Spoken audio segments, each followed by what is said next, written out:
Assalamualaikum warahmatullahi wabarakatuh. Perkenalkan, nama saya Sima Faradila, jurusan TI Pagi semester 7. Di sini saya akan menjelaskan resum tentang manajemen bisnis dari 6. Yang pertama, perusahaan perorangan, yang kedua firma, yang ketiga perusahaan komanditer atau CV, yang keempat perseroan terbatas, yang kelima perusahaan negara atau pemerintah, dan yang keenam koperasi. Yang pertama, perusahaan perorangan. Salah satu perusahaan perorangan yang saya pilih yaitu Dunia Peracikan yang ada di Kota Bontang, yakni bernama Pak Kusnul Dihin, warga Kelurahan Tanjung Laut Indah. Bapak tersebut sudah 14 tahun menggeluti usaha peracikan dan memiliki 3 cabang usaha di Kota Bontang. Tiap harinya mampu mengolah 150 ekor ayam untuk digoreng dan dijual ke 3 cabang usaha peracikannya. Modal pertama usahanya di tahun 2002 yaitu 1,5 juta, kini mampu memperkerjakan sekitar 26 karyawan dan mampu meraup omset hingga 600 juta dalam sebulan.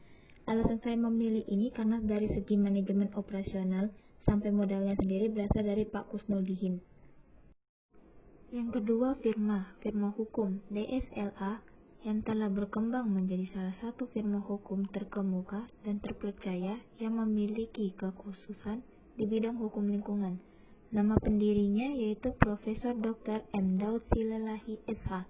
Senior partnernya Dr. Kristianto PH Silalahi SH MH. Partnernya sendiri Morik JR Silalahi SH dan junior partnernya Arman Hasim SH.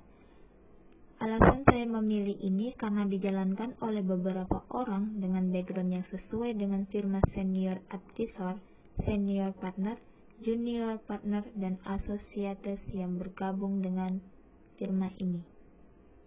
Yang ketiga, perusahaan komanditer atau CV. CV Azara Jaya Tiki Bontang melayani pengiriman paket barang dan dokumen ke seluruh wilayah Indonesia. Melayani juga jasa pick up atau jemput barang ke alamat pelanggan. Menurut data Akta Notaris 2014, pendirinya ada 3 orang. Yang pertama, Bapak Suryadi Sinrang, yang kedua Ibu Haji Salma, dan yang ketiga Saudara Harmadi. Bapak Suryadi sebagai direktur dan Ibu Haji Salma sebagai wakil direktur. Alamatnya Jalan Jen Sudirman, nomor 3 RT 6, Gunung Sari, Tanjung Laut, Bontang. Untuk kategorinya jasa pengiriman. Alasan kenapa CV Azara Jaya Tiki Bontang termasuk persekutuan komanditer karena kebutuhannya masih sebatas CV. Yang keempat, perseroan terbatas. PT Gudang Garam Tbk, perusahaan rokok Gudang Garam, adalah salah satu industri rokok terkemuka yang telah berdiri sejak tahun 1958 di Kota Kediri, Jawa Timur. Produk Gudang Garam bisa ditemukan dalam berbagai variasi, mulai SKL, SKT, hingga SKM. Untuk pendirinya yaitu Surya Wonowijojo dan untuk direkturnya sendiri adalah Susilo Wonowijojo, serta Presiden Komisarisnya adalah Juni Setiawati Wonowijojo.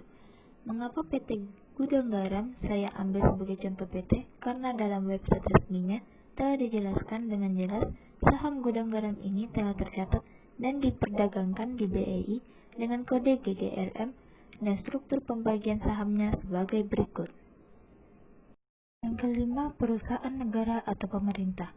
PT PLN Persero adalah sebuah BUMN yang mengurusi seluruh aspek kelistrikan yang ada di Indonesia, didirikan pada 27 Oktober 1945 di Jakarta. Untuk alamat kantor pusatnya di Jalan Trunojoyo, Blok MI, nomor 135, Kebayoran Bayu, Jakarta Selatan. Direktur utamanya adalah Sofyan Basir dan pemiliknya sendiri yaitu pemerintah Indonesia.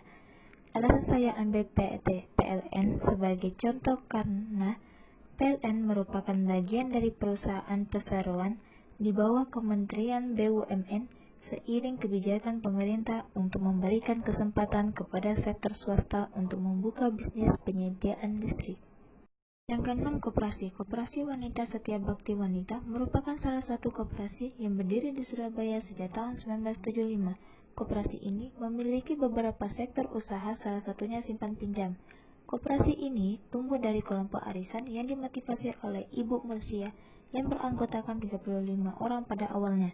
Dan pada tanggal 30 Mei 1978, Koperasi Wanita Setia Bakti Wanita diresmikan oleh Departemen Koperasi Kota Surabaya yang beralamat di Jalan Jemur Andayani nomor 55 Surabaya kantornya. Ketuanya sendiri Koe Soemo Wardani dan wakilnya Ibu Suhermin.